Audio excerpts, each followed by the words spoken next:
Captain Jake Morrison stood on the bridge of the UE's horizon, watching the stars through the main screen. His coffee had gone cold hours ago, but he did not mind. Out here in the empty space between solar systems, time moved differently. The ship had been traveling for 3 months, mapping new star systems and looking for planets that humans might live on someday. "Captain, we're getting some strange readings," said Lieutenant Commander Lisa Bennett from her station. She was the ship's communications officer, and she had been monitoring space signals all morning. Her voice carried a note of worry that made Jake turn around. "What kind of readings?" Jake asked, walking over to her console.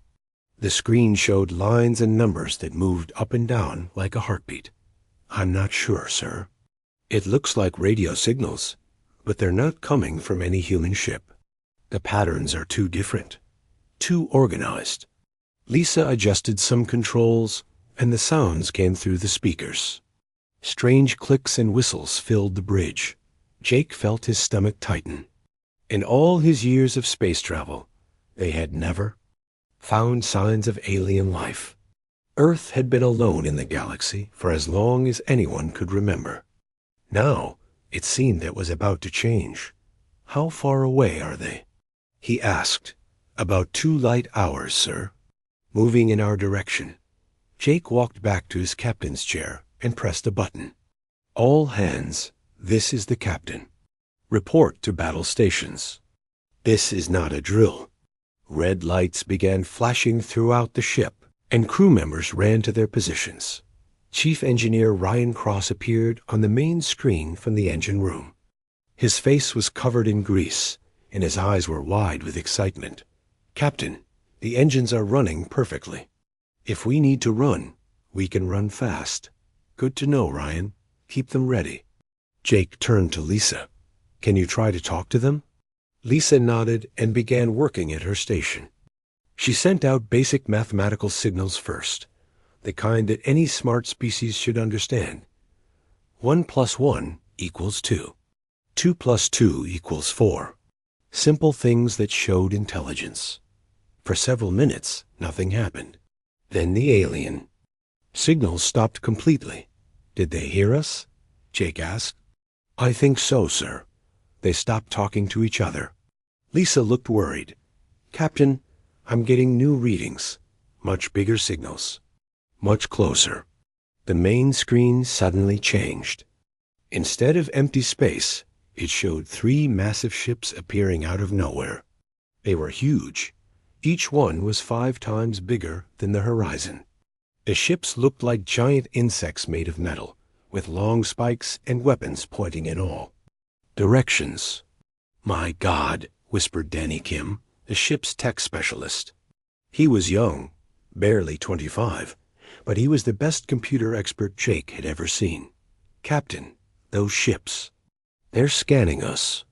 Their computers are trying to break into our systems. Can you stop them?" "I'm trying, sir, but their technology is very advanced, much more advanced than ours." The main screen flickered, and suddenly a face appeared. It was not human. The creature had 4 eyes, sharp teeth, and skin that looked like purple metal. When it spoke, the words were translated by the ship's computer into English, but the voice was deep and threatening. "Small ship of the weak race," the alien said. "I am Admiral Crixtel of the Zephyrian Empire. You will tell us the location of your homeworld. You will tell us how many ships you have. You will tell us how many of your kind exist. If you do not answer, we will destroy you." Jake stood up straight and looked directly at the screen. "I am Captain Jake Morrison of the United Earthship. Horizon, we come in peace. We only want to explore and learn. We mean no harm to you or your people." The alien's 4 eyes seemed to glow with anger. "Peace? You speak of peace like a coward. In the Zephyrian Empire, only the strong survive. The weak serve or die. You will give us the information we demand, or we will take it from the pieces of your ship." Lisa looked at Jake with fear in her eyes. She had spent years learning how to talk to new species, but nothing had prepared her for this. Captain, I don't think they understand diplomacy. Their culture seems based on violence and domination. Jake kept his voice calm. Admiral Crickstall, we are explorers, not warriors. But we are not afraid of you. We will not give you the location of Earth. If you want a fight, you will get one. The alien laughed, a sound like metal scraping against stone. 17 species have stood before the might of the Zephyrian Empire. 17 species have fallen. You will be the 18th. You have 1 minute to surrender, or we will show you what happens to those who defy us. Ryan, Jake called to the engine room. How fast can we go? Maximum speed, sir. But those ships look faster than us. Jake thought quickly. The Horizon was not a warship. It had some weapons for protection against space pirates, but nothing that could fight 3 alien battleships. Their only chance was to escape and warn Earth. Lisa, record everything. Every word, every image. Earth needs to know what's coming. He turned to the pilot. Set course for Earth. Maximum speed. Sir, they're powering up weapons, Danny reported. His fingers flew over his controls. I'm trying to block their scans, but I can't hold them much longer. The alien admiral appeared on screen again. Your time is up, weak ones. Watch and learn. What happens to those who refuse the Zephyrian Empire? Green beams of energy shot from the alien ships. The horizon shook as the beams barely missed them. Jake held onto his chair as the ship turned hard to the right. Return fire. Jake ordered. The Horizon's weapons fired back, but their missiles exploded harmlessly against the alien ship's shields. Captain, their shields are too strong, reported the weapons officer. Our weapons can't hurt them. Then we run, Jake said. Full speed toward Earth. Send a message to Fleet Command. Tell them we found aliens, and they are not friendly. The Horizon shot forward, its engines pushing harder than they ever had before. Behind them, the 3 alien ships followed like hungry wolves chasing a rabbit. Ryan, I need more speed, Jake called. I'm giving you everything I have, Captain. But they're gaining on us. Lisa worked frantically at her station. Captain, I'm sending the warning to Earth now. It will take months to reach them, but they'll know we found something. Another blast from the alien ships shook the horizon. This time, sparks flew from several control panels. We're not going to outrun them, Jake realized. He thought for a moment, then smiled grimly. Danny, can you plant a tracking device on one of their ships? A tracking device? Captain, we're running for our lives. Just answer the question. Can you do it? Danny thought for a moment. Maybe. If I can get close enough to one of their ships, I could attach a small transmitter to their hull. But it would have to be during an attack. Do it. The alien ships fired again. This time, Jake ordered the Horizon to fly directly toward the largest ship. The aliens were so surprised by this move that they hesitated for just a moment. Now, Danny. A tiny device shot out from the Horizon and stuck to the alien ship's hull like a metal tick. The device was so small that the aliens did not notice. Got it, sir. The transmitter is attached and working. Good. Now get us out of here. The Horizon turned sharply and shot away from the alien ships. For several hours, the chase continued. Finally, the alien ships stopped following and turned back toward their own territory. Jake sat in his captain's chair, breathing hard. They had survived, but barely. More importantly, they now had a way to track the aliens and learn about their movements. Lisa, how long until our message reaches Earth? 6 months, sir. Jake nodded grimly. Then Earth has 6 months to prepare for war, because those aliens are not coming in peace. They're coming to conquer. The Horizon continued its journey toward home, carrying the most important message in human history. Behind them, The tracking device sent its signal through space, following the alien fleet back to their bases. The first contact between humans and aliens had not gone well. But Jake Morrison and his crew had given Earth something precious, time to prepare for what was coming. In the depths of space, Admiral Crickstall planned his invasion of the human home world, never knowing that a tiny device was reporting his every move back to his enemies. The war between humans and Zephyrians had begun. 6 months later, the emergency meeting room in Earth's Space Defense Headquarters was packed with worried faces. Fleet Admiral Karen Walsh sat at the head of the long table, reading Captain Morrison's report for the third time. The news from the U's horizon had reached Earth just 2 days ago, and already the entire planet was preparing for war.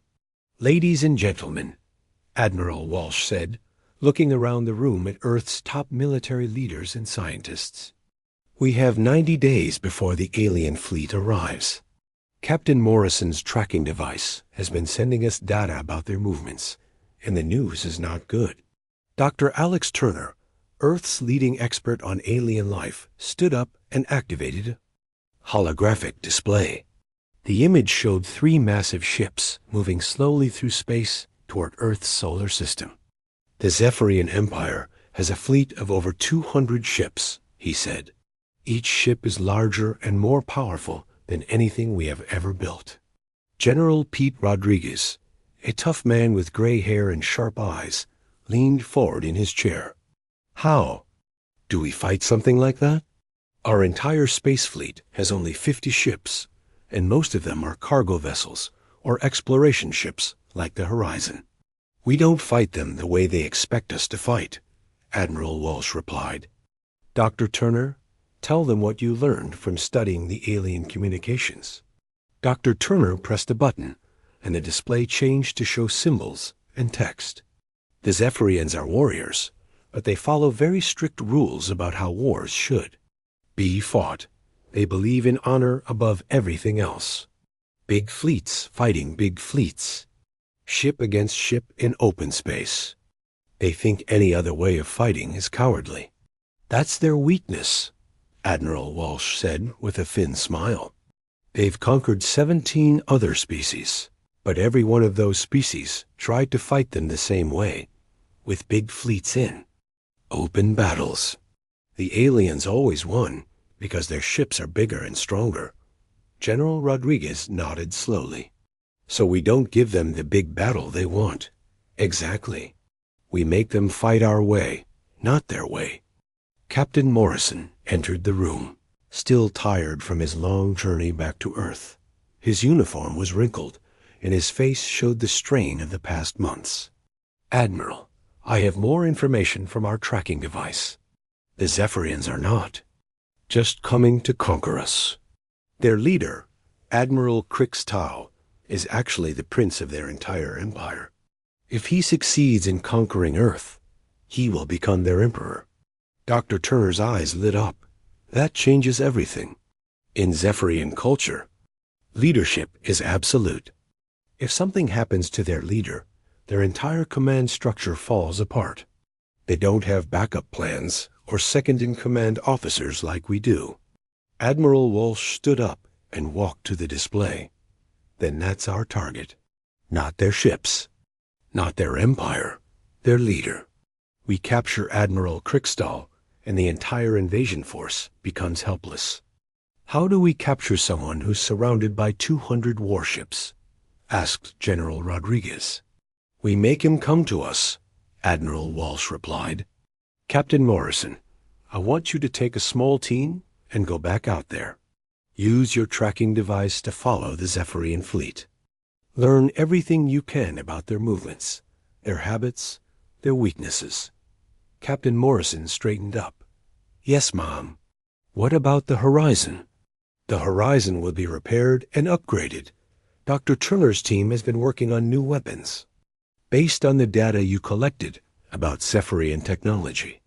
You'll also be taking some special passengers." The door opened, and 3 people in military uniforms walked in. The first was Sergeant Maya Johnson, a tall woman with dark skin and intelligent eyes. She was Earth's best Special Forces operative, trained in combat, infiltration, and survival. Behind her came Danny Kim, who had been promoted to lieutenant after his work on the horizon. The third person was Colonel Ben Adams, a gruff man with scars on his hands from 20 years of military service. Sergeant Johnson will lead a team to infiltrate Zephyrian space and gather intelligence on their command structure, Admiral Walsh explained. Lieutenant Kim will work on breaking their computer systems. Colonel Adams will coordinate with our hidden bases throughout the solar system. Dr. Turner activated another display. While Captain Morrison's team is gathering intelligence, we'll be preparing Operation Nostrap. Every human colony, every space station, every asteroid mining facility will become part of a giant trap. The display showed the solar system with dozens of small dots scattered throughout. The Zephyrians expect us to gather all our ships around Earth for one big battle. Instead, we'll spread out our forces. When they arrive, they'll think they're chasing a retreating enemy, but they'll actually be walking into the largest ambush in galactic history. General Rodriguez studied the plan carefully. This could work, but it requires perfect timing. If even one part of the plan fails, the aliens will realize what we're doing. That's why we need to know everything about their leader, Admiral Walsh said. Captain Morrison, your mission is critical. We need to know how Admiral Crickstall thinks, how he makes decisions, what makes him angry, what makes him confident, everything. Captain Morrison nodded. When do we leave? Tomorrow. The horizon is being fitted with new stealth technology that should keep you hidden from Zephyrian sensors. You'll also have new weapons, not powerful enough to fight their big ships, but enough to cause some trouble when the time comes. Dr. Turner pulled up another display showing strange alien symbols. I've been studying their language and culture. The Zephyrians have a concept called Fakver. It means honorable victory. They believe that winning through tricks or traps brings shame to the victor. That's why they've never learned to fight guerrilla warfare. What about the species? They conquered? Asked Sergeant Johnson. Are any of them still alive? According to our intelligence, yes. The Zephyrians keep conquered species as slaves and workers. If we can contact some of these species, they might help us. Admiral Walsh walked around the table, looking at each person in the room. Ladies and gentlemen, we are about to fight the most important battle in human history. The Zephyrians think we're weak because we tried to talk to them instead of fighting. They think we'll be easy to conquer because we're smaller and less advanced. They're wrong. She activated a final display showing Earth from space. Humans have survived ice ages, plagues, wars, and natural disasters. We've explored every continent on our planet and reached for the stars. We've learned to work together when we need to, and we've learned to fight when we have to. The Zephyrians are about to discover what happens when you threaten humanity's home. General Rodriguez stood up. What about the civilian population? Should we evacuate Earth? No. Evacuating would tell the Zephyrians that we're afraid. Besides, we'll need every person working to make this plan succeed. The civilians will be safer if we win the war quickly than if we try to run away. Captain Morrison checked his watch.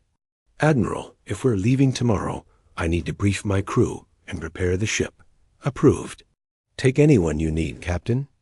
This mission could determine whether humanity survives or becomes another conquered species in the Zephyrian Empire. As the meeting ended, Dr. Turner approached Admiral Walsh. Ma'am, I have to ask, what if this plan doesn't work? What if we can't capture their leader? Admiral Walsh looked out the window at the blue sky of Earth. Then we fight anyway, Dr. Turner. Humans don't give up easily. Even if we lose, we'll make sure the Zephyrians remember that Earth was not conquered quietly.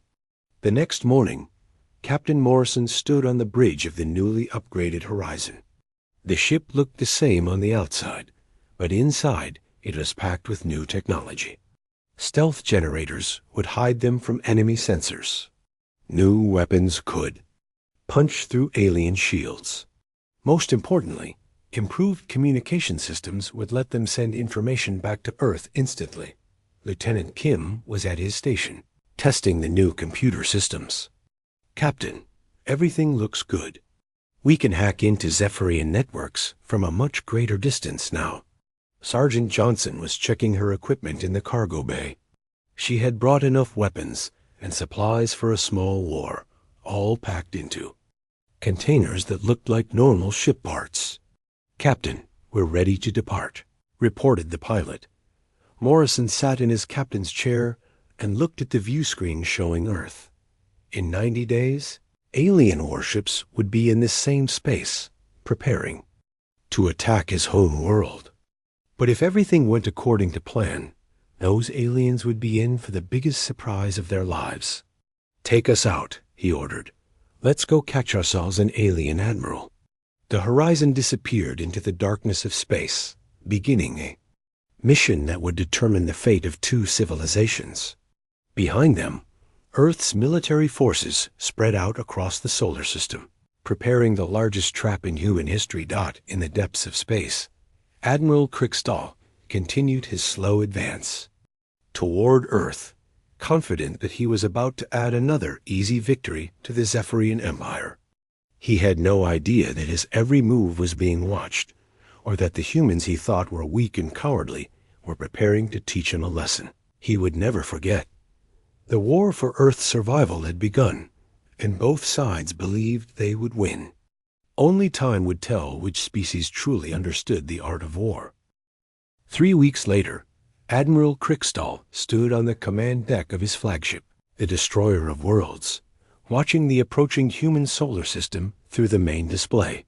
His 4 eyes gleamed with satisfaction as he counted the small human ships fleeing before his mighty fleet. "Admiral," reported his second-in-command, Commander Vexith, "the human ships are retreating toward their home world. They offer no resistance. This conquest will be easier than we thought." Kriegstall's mouth opened in what passed for a smile among his species, showing rows of sharp teeth. "Of course they run. They are weak creatures who speak of peace instead of strength. Soon their planet will bow before the Zephyrian Empire, and I will claim my rightful place as Emperor." What the Zephyrian Admiral did not know was that every retreating human ship was carefully positioned. Far above the battle, hidden behind Jupiter's largest moon, Captain Morrison watched through the Horizon's advanced sensors as the alien fleet moved exactly where General Rodriguez wanted them to go. "They're taking the bait perfectly," Morrison whispered to Sergeant Johnson, who stood beside him studying the enemy formations. "Every time they advance, our ships fall back just enough to keep them interested, but not enough to make them suspicious." Lieutenant Kim looked up from his computer station, where streams of alien data flowed across multiple screens. "Captain, I've been monitoring their communications. Admiral Kriegstall is growing impatient. He wants to end this quickly and claim his victory." "Good," Morrison replied. "Impatient enemies make mistakes." Down in the asteroid belt between Mars and Jupiter, the first phase of Operation Mousetrap was about to begin. Hidden inside what looked like ordinary space rocks, human weapons waited silently. When the Zephyrian scouts entered the belt to clear a path for the main fleet, they found only empty space and drifting asteroids. "Admiral, the asteroid field is clear of human ships," reported a Zephyrian scout captain. "We can proceed safely." "Excellent," Kriegstall replied. "Order the fleet to advance at full speed. I want to reach the human home world before they have time to organize any defense." As the first Zephyrian ships entered the asteroid belt, Colonel Adams gave the signal from his hidden command post on Ceres, the largest asteroid. "All units, activate on my mark. 3, 2 ... 1 ... mark." Suddenly, the empty asteroid field came alive. Weapons platforms that had been disguised as space rocks opened fire from every direction. The lead Zephyrian ships found themselves surrounded by a storm of missiles and energy beams. "What is this?" Crickstall roared as his screens showed explosions blooming around his scout ships. "Where are these weapons coming from?" Commander Vexith worked frantically at his controls.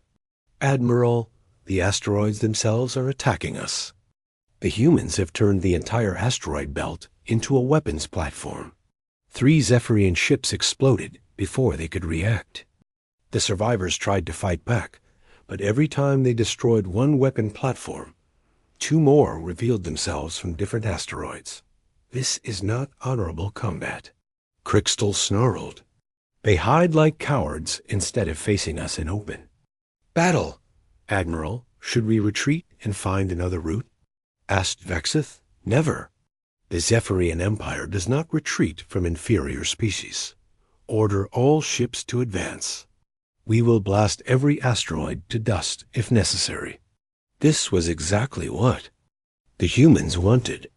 As the Zephyrian fleet spread out to attack the hidden weapons, they became scattered and disorganized. Ships that should have been protecting each other were now fighting alone against an enemy they could not see clearly. Captain Morrison watched from his hiding place as the alien formation began to fall apart. "Phase 1 is working perfectly. Kim, any change in their communications?" "Yes, sir." "Admiral Crickstall is getting angry. He's ordering his ships to ignore the asteroids and push straight through to Earth." "Then it's time for Phase 2. As the Zephyrian fleet struggled through the asteroid belt, more surprises awaited them. What looked like disabled human cargo ships suddenly came to life, revealing hidden weapons. Space stations that appeared abandoned exploded when alien boarding. Parties tried to capture them, taking entire Zephyrian assault teams with them. On Mars, the human colonial militia had evacuated all civilians to underground shelters. When Zephyrian ships approached the planet, expecting to find terrified humans begging for mercy, they instead found empty cities wired with explosives and automated defense systems. "Admiral, the human colonies are all empty," reported another. "Ship captain. But the moment we try to land, everything explodes. It's like they turned their entire planets into traps." Crickstall's rage was growing beyond control. In all his years of conquest, no species had ever dared to fight this way.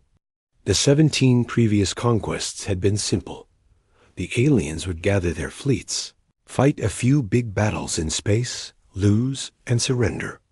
The humans were doing everything wrong, according to Zephyrian military thinking. "This is madness," he shouted.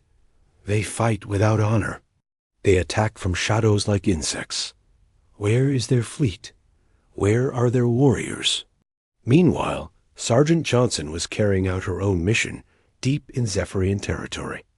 Using the tracking device Captain Morrison had planted months earlier, she had followed the alien supply lines back to their temporary base in the outer solar system.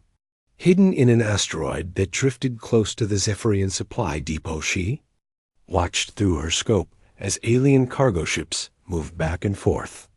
"Captain," she whispered into her communicator, "I found their supply base. It's not heavily defended. They never expected anyone to attack them this far from the fighting." "Can you disable it?" Morrison asked. "Better than that. I can capture it. If we take their supplies, their main fleet will run out of fuel and ammunition. Do it." Johnson and her small team of Special Forces soldiers waited until the base was lightly staffed and struck fast and hard. The Zephyrian guards were trained to fight in big space battles, not to deal with human soldiers appearing suddenly in their corridors. Within an hour, the entire supply base was under human control. Back in the main battle, Admiral Crickstall was discovering that fighting an enemy who refused to follow the rules was much harder than he had expected. His massive fleet, which should have been an unstoppable force, was being picked apart piece by an enemy he could barely see. "Admiral, we've lost 30 ships and haven't destroyed a single major human vessel," Commander Vexith reported. "Our fuel and ammunition supplies are running low." "Impossible. Our supply base should be sending us everything we need." "Sir, we've lost contact with the supply base." The last message was a distress call, then nothing. Krickstahl's 4 eyes widened in shock. "The supply base? But that's impossible. It's far behind our lines, completely safe from human attack." "Perhaps the humans are not as weak as we thought," Vexith suggested carefully. "Silence!" Krickstahl roared. "I will not listen to such talk. Order the fleet to regroup. We will advance directly to their home world and end this shameful display once and for all." This was the moment Captain Morrison had been waiting for. "All human ships, this is Morrison. The enemy is regrouping for a final assault on Earth. Begin withdrawal to final positions. Make it look like we're running scared." Across the solar system, human ships that had been harassing the Zephyrian fleet suddenly broke contact and fled toward Earth. To Admiral Krickstahl, it looked like the humans had finally exhausted their tricks and were retreating for a last desperate stand around their home planet. "Finally," he declared, "they show their true cowardice. All ships, advance to Earth. Prepare for the final battle." But as the Zephyrian fleet approached Earth, Admiral Krickstahl began to feel uneasy. The human resistance had been too clever, too well coordinated. He had conquered 17 species, and none of them had fought like this. Most species either fought with honor and lost, or surrendered immediately. The humans had done neither. "Admiral," Vexith said quietly, "this feels like a trap." "Everything the humans have done feels like a trap," Krickstahl replied. "But we are Zephyrians. We do not run from inferior species, no matter how clever they think they are." On Earth, Admiral Walsh watched the approaching alien fleet through her command center's displays. The planet's surface showed no signs of the massive preparations taking place. The real human fleet was hidden behind the moon, waiting for the perfect moment to strike. "Admiral, the Zephyrian fleet is approaching Earth orbit," reported General Rodriguez. "They're maintaining tight formation, probably expecting us to meet them with everything we have." "Let them think that a little longer," Walsh replied. "Captain Morrison, are you in position?" From his hiding place behind Jupiter's moon, Morrison replied, "Ready and waiting, Admiral. The Zephyrians are about to get the biggest surprise of their lives." Admiral Krickstahl looked at the blue and white planet growing larger on his screen. Soon it would belong to the Zephyrian Empire, and he would be emperor. The humans had fought cleverly, but in the end, superior strength would win as it always did. "Prepare for orbital bombardment," he ordered. "We will force them to surrender by threatening their precious planet." What he did not know was that Captain Morrison had spent weeks studying Zephyrian psychology and tactics. Dr. Turner's analysis had been correct. The aliens always tried to end wars quickly by threatening the enemy's home world. It was their standard strategy, and the humans were ready for eye. Admiral Krickstahl stood on the bridge of the Destroyer of Worlds, staring at the blue planet Earth as it filled his view screen. After weeks of fighting shadows and tricks, he was finally here at the human home world. Soon this would all be over, and he would claim his victory. "Admiral, we are detecting human ships around the planet," Commander Vexith reported. "It appears to be their entire remaining fleet." Krickstahl's 4 eyes gleamed with satisfaction. "At last, they will face us in honorable combat. Prepare all weapons. We will destroy their fleet and force their surrender."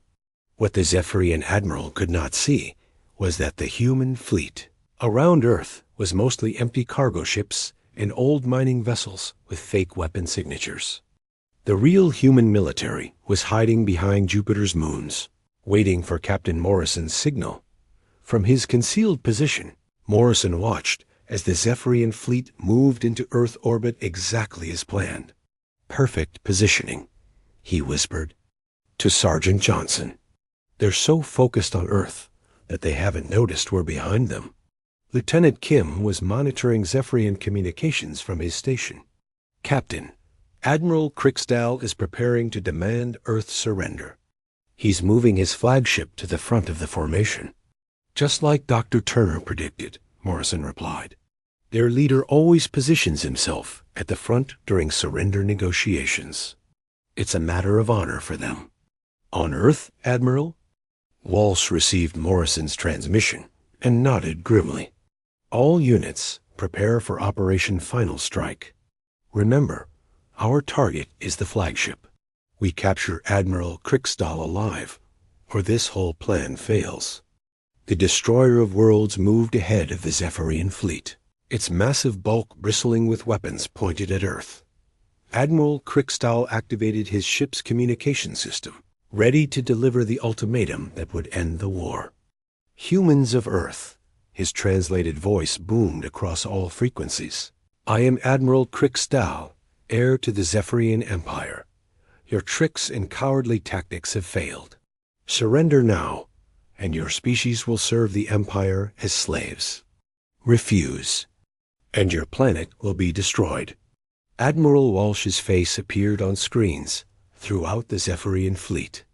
"Admiral Cricksdale, I am Fleet Admiral Karen Walsh of Earth Defense Command. We reject your demand. If you want Earth, come and take it." Cricksdale laughed, a sound like metal grinding against stone. "So be it. Your foolish pride will cost you everything. Begin the attack." But as the Zephyrian ships prepared to fire on the fake human fleet around Earth, the real trap was sprung. From behind Jupiter's moons came the actual human military fleet, led by Captain Morrison in the upgraded Horizon. At the same moment, the hidden weapons platforms throughout the solar system activated again, catching the aliens between two forces. "What?" Cricksdale roared as his sensors detected the approaching human ships. "Where did they come from?" "Admiral, we're surrounded," Commander Vexith shouted. "Human ships are attacking from behind while their planetary defenses fire from the front." For the first time in his military career, Admiral Cricksdale found himself outmaneuvered. The humans had pretended to retreat, lured his fleet into the perfect position, and then attacked from an unexpected direction. It was exactly the kind of tactical thinking that Zephyrian military doctrine could not handle. "All ships, turn to face the new threat," he ordered. But the Zephyrian fleet was spread out in bombardment formation, not defensive formation. Turning to fight Morrison's force would expose them to Earth's weapons, while staying focused on Earth would let the human fleet attack their unprotected rear. Captain Morrison saw the confusion in the alien formation and pressed his advantage. "All ships, concentrate fire on their flagship. We need to disable it, not destroy it."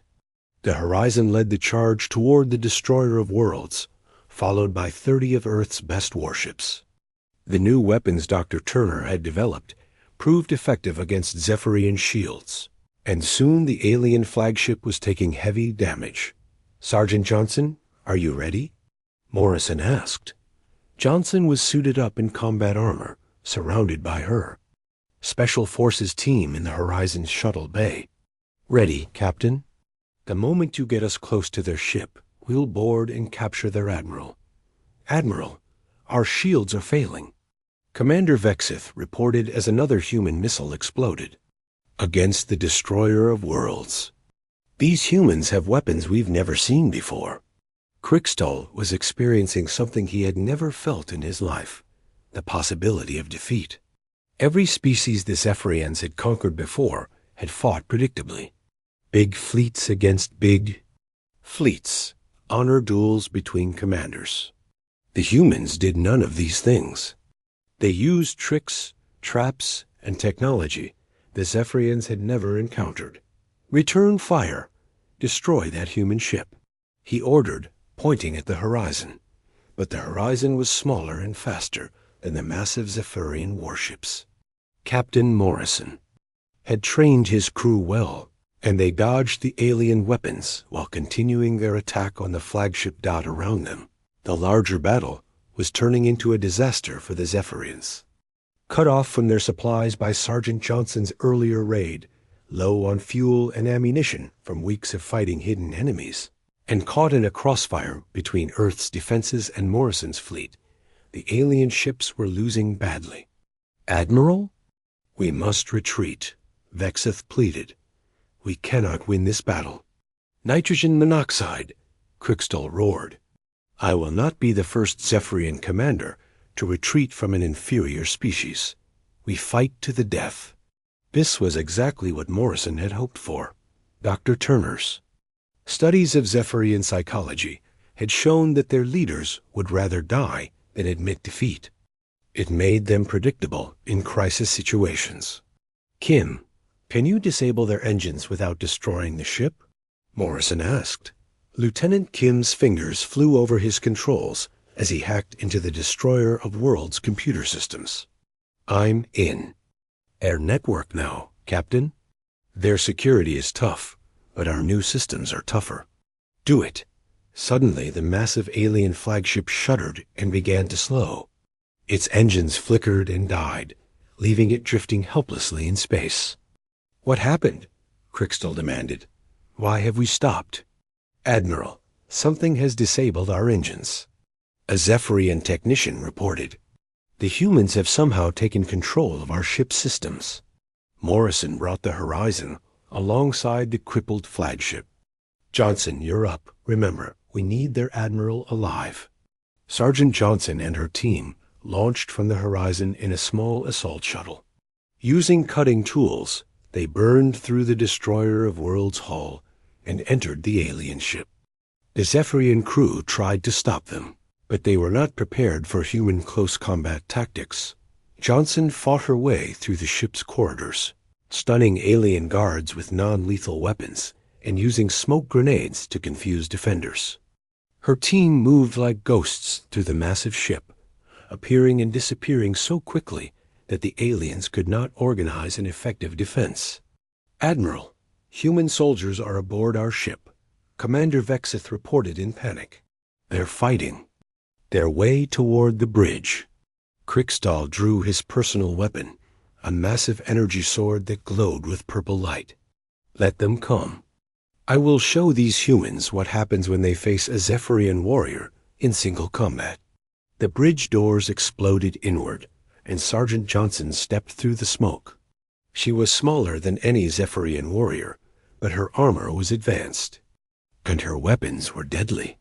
Behind her came 3 more human soldiers, all pointing their guns at the alien crew. "Admiral Crixtall," Johnson said calmly, "you are under arrest for crimes against 17 species. Surrender now, and you will not be harmed." Crixtall laughed and raised his energy sword. "You think you can defeat me, little human? I have killed warriors twice your size." "I'm sure you have," Johnson replied, "but those warriors probably fought fair." Johnson moved faster than the alien admiral expected. Instead of meeting his sword attack directly, she dodged to the side and used a stun grenade to blind him. While Crixtall swung wildly at empty air, she hit him with a neural disruptor that shut down his nervous system without causing permanent damage. The mighty Admiral Crixtall, heir to the Zephyrian Empire and conqueror of 17 worlds, collapsed, unconscious on his own bridge. "Target secured," Johnson reported to Morrison. "We have their leader." Commander Vexith stared in shock at his fallen admiral. "This is impossible. No species has ever defeated a Zephyrian commander in personal combat." "First time for everything," Johnson replied, securing energy restraints around the unconscious alien. "Captain Morrison, we're ready for pickup." As news of Admiral Crixtall's capture spread through the Zephyrian fleet, something unprecedented happened. Without their absolute leader to give orders, the alien ships began to panic. Some tried to flee, others tried to continue fighting, and Still others simply stopped moving entirely. Captain Morrison returned to the horizon with his prize, a captured leader of the entire Zephyrian invasion force. Admiral Walsh, mission accomplished. We have Admiral Crickstall. Outstanding work, Captain. Bring him to Earth immediately. It's time to show the galaxy what happens when someone threatens humanity. As the horizon headed toward Earth with its important prisoner, the remaining Zephyrian fleet faced a choice they had never confronted before: what to do when their leader was gone. Some ships surrendered, others fled toward their home territory, and a few fought to the death rather than face the shame of defeat. But the war was effectively over. The Zephyrian Empire's 3 months after the battle for Earth, the most unusual trial in galactic history began. The courtroom was built inside a massive space station orbiting Earth, with delegates from dozens of species watching the proceedings. Admiral Crickstall sat in the defendant's chair, his purple skin looking pale under the bright lights. Dr. Alex Turner stood at the prosecutor's table, surrounded by evidence files from 17 different worlds. Across from him sat the best lawyer Earth could provide for the alien, Admiral, a woman named Rebecca Davis, who believed that even enemies deserved fair representation.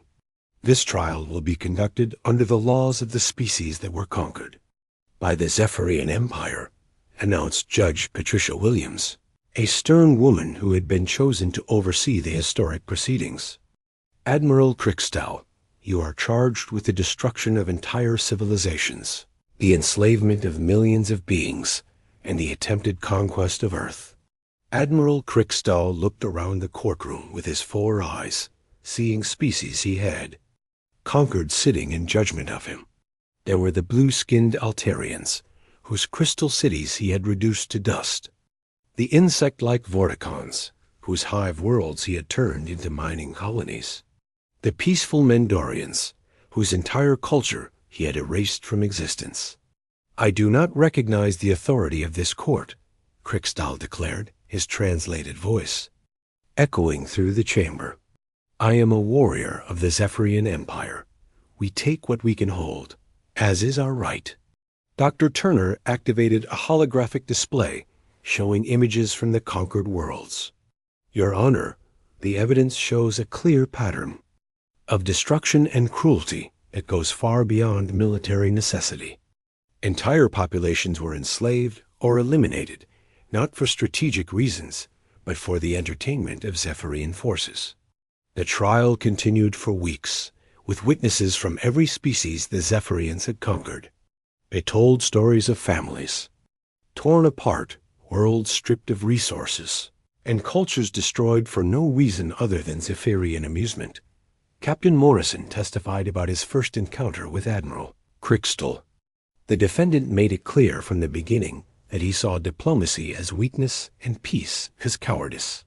When we tried to communicate, he responded with threats and violence. Admiral Walsh described the months of preparation for Earth's defense.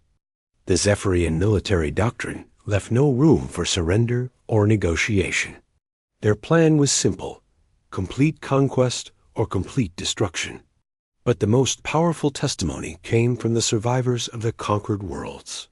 A young Altarian named Zara spoke about watching her parents die in a Zephyrian labor camp. An elderly Vorticon warrior described how his people's sacred breeding grounds had been turned into weapons factories. Throughout the trial, Admiral Crickstall remained defiant. We are predators, he declared. You are prey. This is the natural order of the universe. The strong take from the weak. And yet, here you sit, in chains, defeated by the species you thought was weakest of all. Dr. Turner replied. The revelation that shocked everyone came when Lieutenant Kim presented evidence recovered from Zephian computer systems. The Empire had not been planning to stop with Earth. They had identified hundreds of other species to conquer, including many that had never even developed space travel. The Zephyrian Empire was not fighting for resources or territory, Kim testified.